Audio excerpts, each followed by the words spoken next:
Hi there, and welcome back to the garden. I'm Eleanor. Before we begin, I have a fun little question for you, and I'd love your answer down below. What style is your home? A cozy cottage, a modern build, a classic colonial, a farmhouse? Tell me in the comments.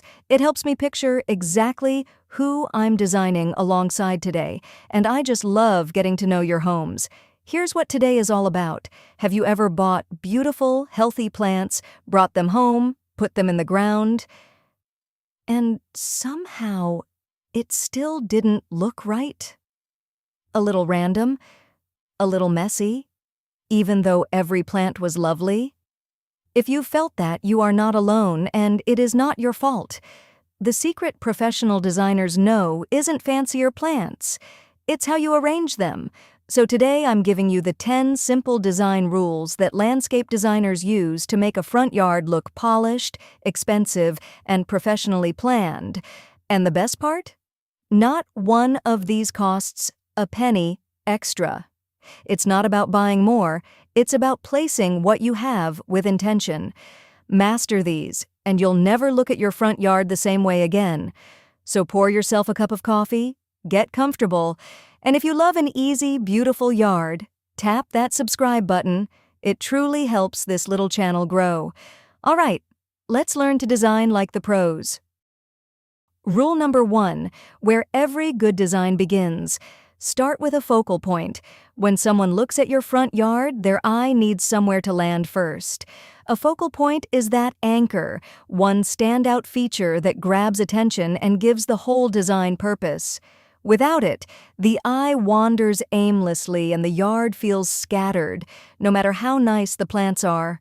With one, everything suddenly feels intentional, like it was all arranged around that star. What makes a good focal point? Something with size, structure, or drama. A specimen tree like a Japanese maple, a flowering crepe myrtle, a large, elegant container by the door, a piece of garden art, a bird bath, or a striking evergreen. The key is that it stands out from everything around it in size, shape, or color. Here's how the pros place it. Position it where the eye naturally travels, near the entrance, at the spot where a walkway curves, or anchoring one side of the house to balance things. And a subtle trick, place it slightly off-center, not dead in the middle. A perfectly centered focal point feels stiff, a little to one side feels natural and inviting. And here's the big one. A front yard usually needs just one main focal point.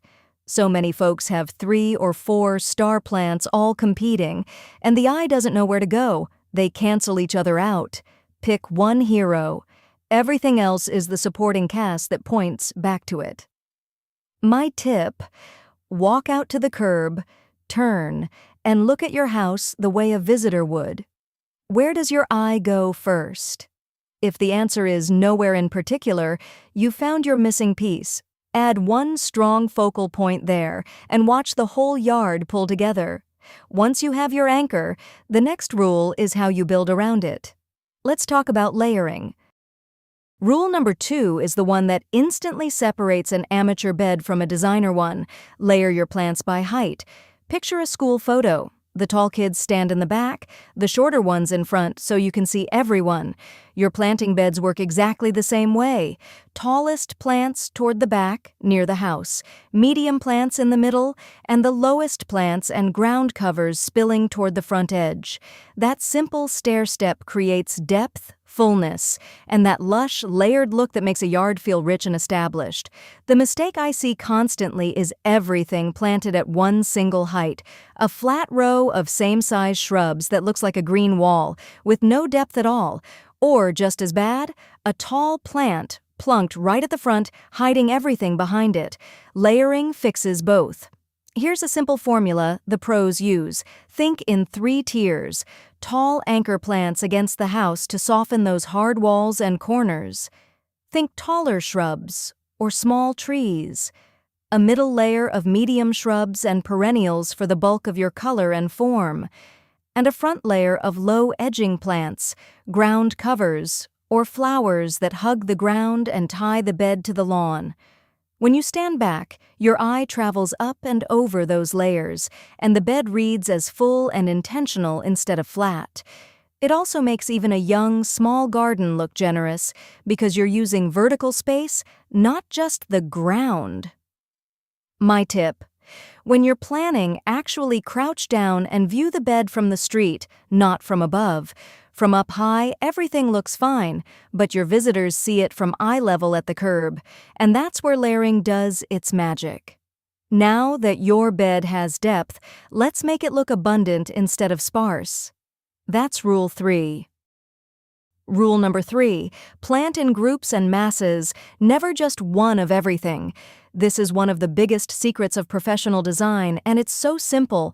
When you dot single plants here and there, spaced evenly apart like little polka dots, the garden looks sparse, busy, and a bit chaotic. But when you plant the same plant in a group, 3, 5, 7 of them clustered together, it reads as one bold, intentional, abundant statement. That's what makes a garden look lush and designed. Designers call these drifts, or masses. A drift of the same daylily, a mass of the same ornamental grass, a cluster of the same hydrangea. The repetition of that one plant in a group gives the eye a place to rest, and it makes even inexpensive plants look high-end because abundance always reads as luxury. And here's the classic trick: plant in odd numbers, 3s, 5s, 7s. Odd-numbered groups look more natural and pleasing to the eye than even ones, which can look stiff and paired off. There's no science you need to memorize. Just remember, plant in odd-numbered clumps, and you'll instantly look like you know what you're doing. Now, I know what some of you plant lovers are thinking. But Eleanor, I want one of everything.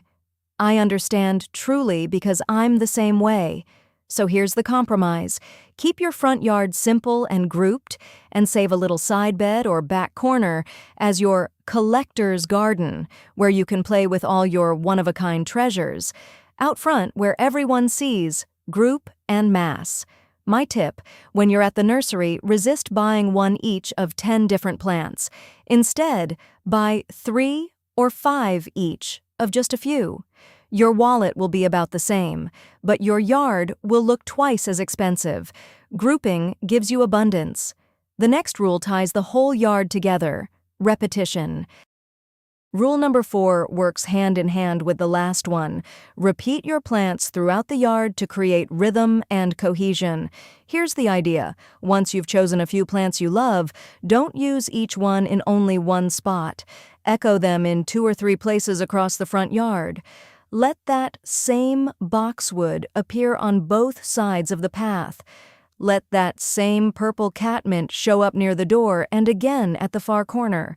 Let that ornamental grass repeat down the bed. When the eye sees the same plant reappear, it connects the whole space into one calm, unified picture, and it feels deliberately designed. Without repetition, even a yard full of beautiful plants can feel like a jumble of unrelated pieces. With it, everything flows. This is genuinely one of the most powerful tricks in a designer's toolkit, and it costs you nothing. It's just about where you place what you already have. A simple way to think about it: pick a small cast of maybe 5 core plants, and repeat that cast throughout the beds in different combinations. 1 evergreen for structure, 1 flowering shrub, 1 or 2 perennials, 1 grass or ground cover, repeated, rearranged, and grouped. That repetition with a limited cast is exactly how high-end landscapes achieve that effortless, harmonious look. Repetition also makes maintenance easier, by the way. Fewer different plants means fewer different care routines, watering needs, and pruning schedules to keep straight. Simplicity is a gift to your future self. My tip: after you plant, take a photo of your front yard and look at it on your phone in black and white. Stripping out the color lets you see the structure, and you'll instantly spot whether your plants are repeating and flowing or scattered and random. Rhythm tames the chaos. Now let's soften those hard lines. Rule 5. Rule number 5, shape your beds with soft, flowing curves instead of stiff, straight lines. Most of our houses are made of straight lines and hard corners, and that's fine. That's architecture. But when your garden beds are also rigid rectangles with ruler straight edges, the whole yard feels stiff, boxy, and a little cold. The job of the garden is to soften the house and make it feel welcoming. And nothing does that like a gentle, sweeping curve. A curved bed edge feels natural, generous, and relaxed, the way things grow in nature. It invites the eye to wander gently along it. It also, quite cleverly, makes your beds look bigger and more abundant, and it gives you more room to layer plants. Even a single lazy S-curve along the front of a bed can transform how the whole yard feels. Here's how the pros lay it out. Before you dig, take a garden hose, yes, an ordinary hose, and lay it on the ground in the curve you're imagining. Walk out to the curb and look. Adjust the hose until the shape feels graceful and easy from the street. Avoid wiggly, fussy little curves. You want long, smooth, confident sweeps. Then cut your edge right along that hose. It's the simplest design tool in the world. And it's free. The same goes for pathways and the lawn itself. A softly curving walkway feels more inviting than a straight slab of concrete marching to the door. A gently curved lawn edge looks intentional and high-end.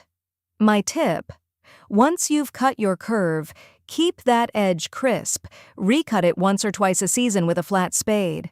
A clean, curved edge is one of the single biggest "this looks professional" signals there is, and it costs nothing but 10 minutes. Soft curves bring it all to life. Now let's make sure your plants actually fit. Rule 6. Rule number 6 is the one that saves you years of frustration. Right plant, right place, and match the scale to your home. This has 2 parts. The first is matching each plant to the conditions of the spot. A sun lover baking in deep shade will sulk and look sickly. A shade lover frying in hot afternoon sun will scorch.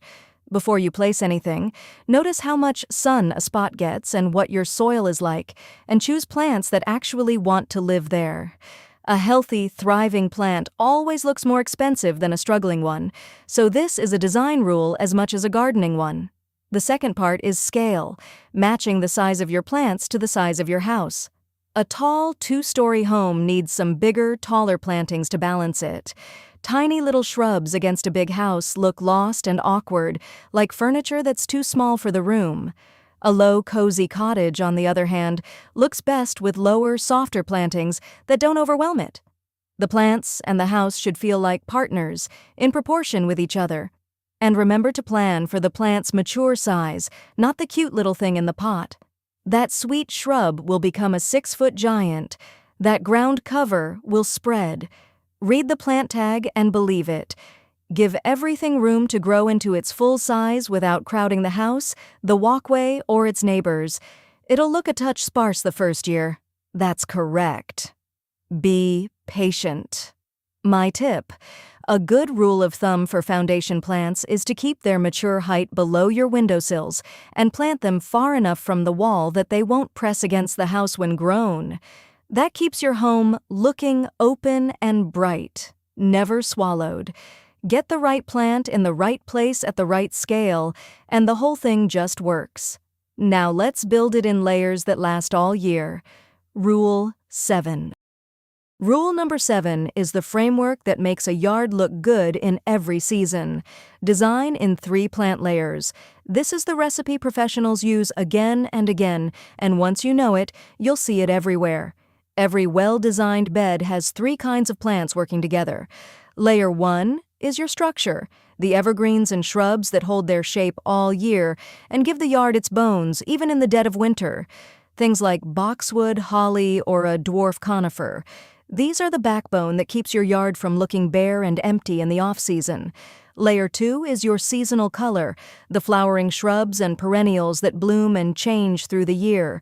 Hydrangeas, roses, coneflowers, daylilies, catmint. This is the fun, changing layer that brings the yard to life spring through fall. And layer 3 is your ground layer, the low ground covers, edging plants, and a fresh layer of mulch that cover the bare soil, suppress weeds, and tie everything neatly together at the bottom. When you combine all three, structure, color, and ground layer, you get a yard that always looks full and finished. There's never a bare, sad season, because even when the flowers are done, the evergreen structure and tidy ground layer keep everything looking intentional and cared for. That's the difference between a yard that looks good for 3 weeks in spring and one that looks good all 12 months. My tip: if your yard tends to look empty and lifeless in winter, you're almost certainly short on that first layer, structure. Add a few evergreens, and you'll be amazed how designed the whole thing looks in January. 3 layers give you year-round beauty. Now let's roll out the welcome mat. Rule 8. Rule number 8, make your front entrance the heart of the design and frame it. Think about it. The front door is where you want every visitor's eye to end up. It's the welcoming handshake of the whole home. So a good design doesn't just decorate the yard randomly, it gently guides the eye and the feet toward that door. When the entrance feels like a warm, intentional destination, the whole house feels cared for and inviting. The easiest way to do this is to frame the doorway. A pair of matching planters, one on each side of the door, instantly makes an entrance look elegant and designed. A pair of matching shrubs or small trees flanking the path does the same on a bigger scale. That symmetry at the entry signals order and care. It's a classic designer move, and it works on every style of home.